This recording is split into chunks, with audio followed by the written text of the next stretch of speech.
আসসালামু আলাইকুম সবাইকে। আজকে আবার আপনাদের মাঝে নতুন একটা ভিডিও নিয়ে আসলাম। আজকের ভিডিওটির বিষয় হচ্ছে আমার স্ক্রিনে দেখতে পাচ্ছেন লোগো ডিজাইনটা। এই ধরনের লোগো ডিজাইনটা কিভাবে আপনারা অ্যাডোবি ইলাস্ট্রেটরের মাধ্যমে করতে পারবেন সে প্রসেসটি দেখানো হবে। তো চলুন কথা না বলে শুরু করি। তো শুরু করার আগে এখনও যারা আমার পেজটিকে ফলো দেননি প্লিজ পেজটিকে ফলো দিয়ে একটা লাইক দিয়ে পাশের বেল আইকনটি বাজিয়ে দিন। তো আমরা চলে যাব আমাদের অ্যাডোবি ইলাস্ট্রেটরে। তো আসার পর এখন আমরা এখান থেকে একটা ফন্ট নিব। আমি এখানে এএস ফন্টটা নিলাম। তো নেওয়ার পরে এখন আমরা এটাকে একটু বড় করে নেব। এটা আমাদের ছোট আছে, আমরা চাইলে এখান থেকেও বড় করতে পারি অথবা আমরা এখান থেকেও বড় করতে পারি অথবা অল্টার আর শিফট ধরেও আমরা বড় করতে পারি। এই ফন্টটা আপনারা চাইলে গুগল থেকে নিতে পারেন। এই ফন্টটা দুইটা ভেরিয়েন্টে আছে, দেখতে পাচ্ছেন এই ফন্টটার নাম। এখানে আপনারা চাইলে এই ফন্টটা গুগল থেকে ডাউনলোড করে নিতে পারেন। এই ফন্টটা একটা আছে দুইটা ভেরিয়েন্টে, একটা রেগুলার একটা ইটালিক। তো আমি এখানে রেগুলারই রাখবো। তো রাখার পর এখন আমরা এটাকে মাউসের রাইট বাটন ক্লিক করে ক্রিয়েট আউটলাইন করে নেব। তো নেওয়ার পর এখন আমরা এটাকে আবারও মাউসের রাইট বাটন ক্লিক করে এখান থেকে আনগ্রুপ করে নেব। তো নেওয়ার পর এখন আমরা এটাকে সিলেক্ট করে এখান থেকে আমরা এভাবে ড্র্যাগ করে এদিকে নিয়ে আসব। আমরা শিপটাকে ধরে রাখবো পাশাপাশি। তো আসার পরে এখন আমরা এতটুকু আনলে আমরা এটাকে ছেড়ে দেব। তো দেওয়ার পরে এখন আমরা এটাকে সিলেক্ট করব। সিলেক্ট করে আমরা চলে যাব অবজেক্ট থেকে চলে যাব পাতে, এখান থেকে অফসেট পাতে ক্লিক করব। তো করার পরে এখান থেকে আমরা এটাকে আমরা 15 পিটি করে রাখলাম। রাখার পরে এখান থেকে আমরা ওকে দিলাম। দেওয়ার পর এখন আমরা দুইটাকে সিলেক্ট করব। দুইটাকে সিলেক্ট করে এখন শেপ বিল্ডার টুলের মাধ্যমে আমরা এই অংশটুকু ডিলিট করে ফেলবো অল্টার প্রেস করে। এখন আমরা এটাকে ডিলিট করে ফেলবো অল্টারটা প্রেস করে।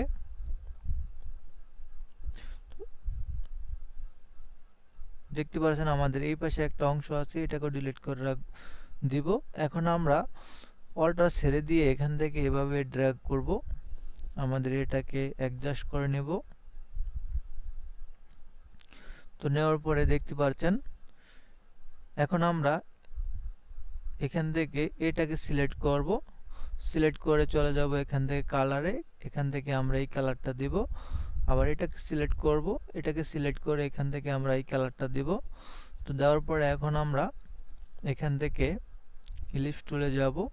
তো যাওয়ার পর এখন আমরা এটাকে ইলিপস টুলটাকে অল্টার আর শিফটটাকে ধরে নিয়ে আমরা এভাবে ড্র্যাগ করব। এটাকে আমরা ফিল কালারটাকে নান করে দিলাম।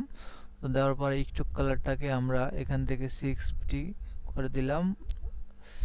6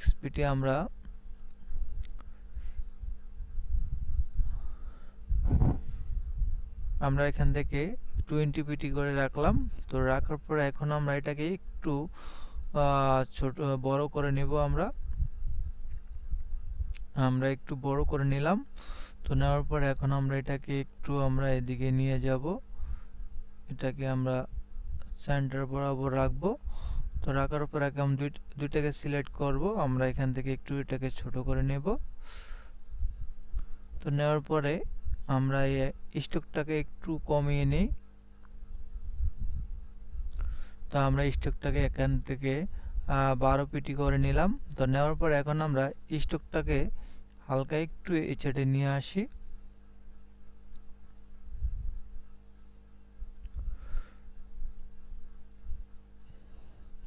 নেওয়ার পরে এখন আমরা স্ট্রোকটাকে সিলেক্ট করে অবজেক্টে যাব।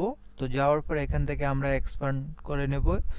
তো নেওয়ার পরে এটা আমাদের এতক্ষণ স্ট্রোক ছিল, এটা এখন আমাদের ফিল হয়ে গেছে। এখন আমরা এখান থেকে আমরা একটা টেক্সট নেব। এখান থেকে টেক্সটটা অনেক বড় হয়েছে, এটাকে আমরা একটু ছোট করে নেব।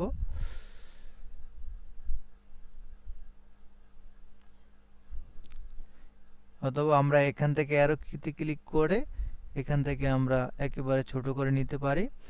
এখন আমরা এখানে দিব এ space S letter logo L E double T E R letter logo. এখন আমরা এই এটাকে এখন আমরা মুক আপ করব। তো মুক আপ করার জন্য আমরা চলে যাব ফটোশপে। ফটোশপে আসার পরে যখন আমরা আমাদের এই মুক আপটা এভাবে অন করব, তখন আমাদের এরকম একটা ইন্টারফেস থাকবে। তখন আমাদের এখানে মাউসের লেফট বাটন ডাবল ক্লিক করলে আমাদের এরকম একটা অপশন আসবে। তো আসার পরে এখন আমরা ইলাস্ট্রেটর থেকে দুইটাকে সিলেক্ট করব।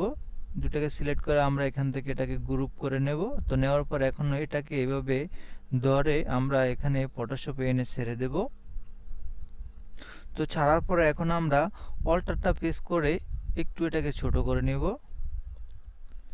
আমরা এটাকে বরাবর বসিয়ে নিই।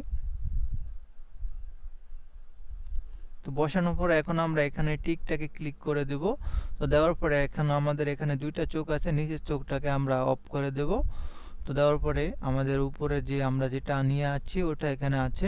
এখন আমরা এখান থেকে কিবোর্ড থেকে কন্ট্রোল এস প্রেস করব, তাহলে আমাদের এই লোগোটা এখানে সেভ হবে। তো সেভ হওয়ার পর এখন আমরা যদি এটাকে ক্লিক করি, তাহলে দেখতে পাচ্ছেন আমাদের এই লোগোটা এরকম মোকআপ কত সুন্দর দেখা যাচ্ছে।